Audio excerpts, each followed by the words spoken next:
چون که میدونید قبل از خلقت آدم در روی زمین موجودات دیگری هم بودن و حالا اون زمین که میگم بحثه موجودات دیگری هم بودن غیر از حتی فرشتگان الهی.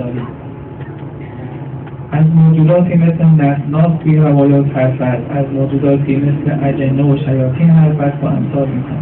در آیه 27 سوره الحجر میخوانیم که والجان خلقناه من قبل من نار السموم، که ما جان را جنها را خلق کردیم قبل از حضرت آدم و اونم از آتش. باز در نقل‌های تاریخی و روایی و امثال اینها که من حالا خیلی روی اینها نمیخوام تکیه قطعی بکنم چون آخرش این روایات رو نمیشه یا نقل‌ها رو نمیشه قسم حضرت عباس درش گفت که همین بود و غیر از این نبوده، اما اجمالا از راهی که یک چیزی گفته باشیم عرض میکنم که اولین جنی که آفریده شد کسی بود به نام مارج که بعد وقتی ازدواج کرد با جن دیگری به نام مارجه کسی متولد شد به نام جان. ظاهرا همین آیه قرآن هم وقتی میگه ما جان را خلق کردیم گرچه اسم جان باشه برای جنها اما اسمون نبوده. بعد این موجود جدید، این شخص جدید، این جن جدید فرزندانش دو تا طایفه رو موجب شدن، یکی جنها و یکی هم شیاطین که به حسب گوهر و ذات و هم تفاوت نداشتن اما خب به حسب قدارت کمال و هم متفاوت بودن، یکیشون یه راهی بود یکیشون راه دیگه. حالا جنها باز هم از کافر و مؤمن. در این سلسله شیاطین یک کسی آمد به نام عزازیل. یک کسی پیدا شد که در تفسیر برهان آمده دربارش که از جوانی بسیار عابد بود، خیلی اهل عبادت بود و اهل تهجد بود و اهل خیر و سلوک بود، طوری که خلاصه ترقیات معنوی خیلی خوبی داشت. باز تو بعضی از همین نقل‌ها آمده که با موجود دیگری از طایفه جنها به نام لحوا ازدواج کرد و خلاصه این ترقیات معنویش طوری بود که تو همین نقل‌هایی که بعضاً عمده منابع رو میتونیم در تفسیر شریف برهان نگاه بکنیم. در جلد 2 تفسیر برهان خیلی شامل همین سوره الحجر این مباحث طرح شده که مثلا در آسمان اول وارد شد. این وارد شدن به آسمان اول اگر خوب با هم همراه باشید معناش خود روشن میشه که اینطور نیست که یه رشد یا ترقی مکانی باشه، به قول ماها یه رشد مکانتی، یعنی شما هم میتونید وارد آسمان اول بشید، لازم نیست حتما جسمتون از اینجا برداره به مثلا آسمان اول و آسمان دوم یه مکانی بالای این مکان نیستن و شما بگید مثلا فرض کنید از اینجا پا میشه میره در آسمان دوم که فلان سیاره است فلان مثلا ستاره است. نه اینطور نیست، یه مکانته، یه جایگاهه که اگر کسی روحش طرفی پیدا بکنه میتونه وارد اون مراحل بشه.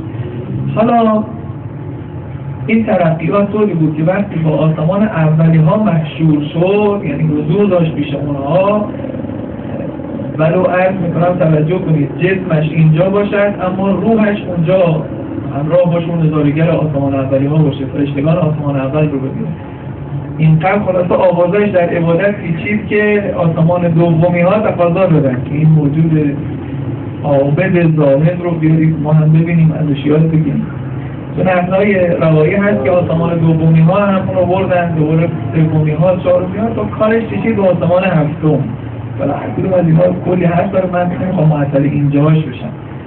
تا رسید به جایی که در آسمان هفتم و در فرشتگان مقرب الهی نزد اونها بود، بازم توجه میدم ولو جسمش روی زمین میشه دیگه. و یعنی این بود که حضرت مریم وقتی در معبد عبادت میکرد جسمش اینجا بود ولی وقتی رکوع میکرد با کی رکوع کرد؟ نه با اونهایی که اینجا بودن. آسمانی ها رو میدید، جبرائیل رو میدید، چنان که رسول گرامی اسلام وقتی نشسته بود روی زمین یا با گوسفندانش بود یا فرض بکنید حتی با ابوجهل حرف میزد، جسم اینجا بود اما روحش جبرائیل را میدید، یعنی همراه با جبرائیل بود. اینطور نبود جبرائیل کادر رو برده باشه کنار دستش ایستاده باشه که همه ببینن، فقط اون میدید.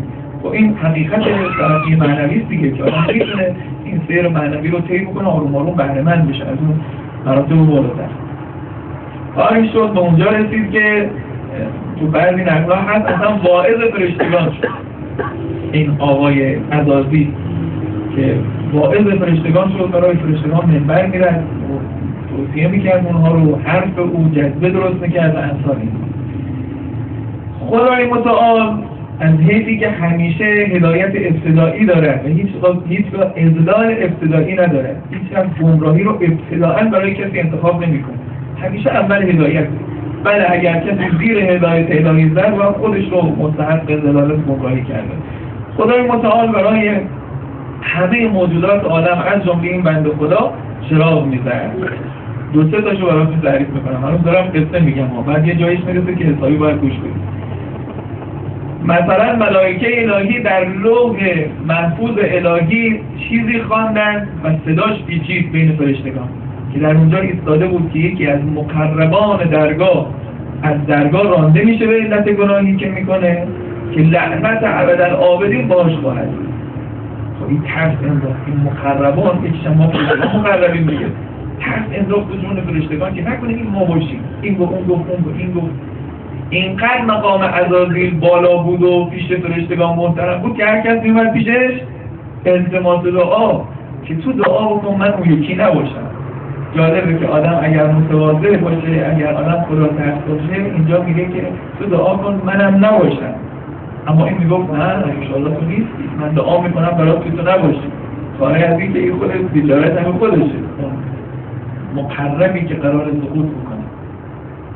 در یه نوبت دیگه هست که مثلا هر جایی سجده میکرد سرش رو از سجده وقتی با بلند میکرد مثلا نوشته بود اون زمینه اونطوری که بود لعنت الله علی ابلیس، اسمش ابلیس نبود، اسمش عزازیل بود، اونم میگفت لعنت الله علی ابلیس، که یه مکاشفه ولی از اینکه خودش همین موجودی که قرار میگه اینا چراغ زدنای خودش برای ما هم هست. تو سیر و سلوک اگه بیفته، کسی تو عالم تدین بیفته چشمشو باز کنه چراغ‌های خدا رو می‌بینه، داره براش چراغ میزنه، داره علامت میده. حواستو جمع کن، یه زاویه‌ای پیدا کردی میترسم کار دست خودت بدی، یه ذره تکبری در درونت اومده اگه خودتو جمع نکنی کنن کار دست خودت بدی. همینطور بگو تا چیزایی دیگه یا نمونه‌های دیگه که حالا وقتتون نمیگیرم. تا ماجرا کشید به وقتی که خدای متعال فراخواند همه رو که من انی جاعل فی الارض خلیفه، من میخوام روی زمین این خلیفه‌ای درست کنم. خب ببینید موجودات همه جورش بود.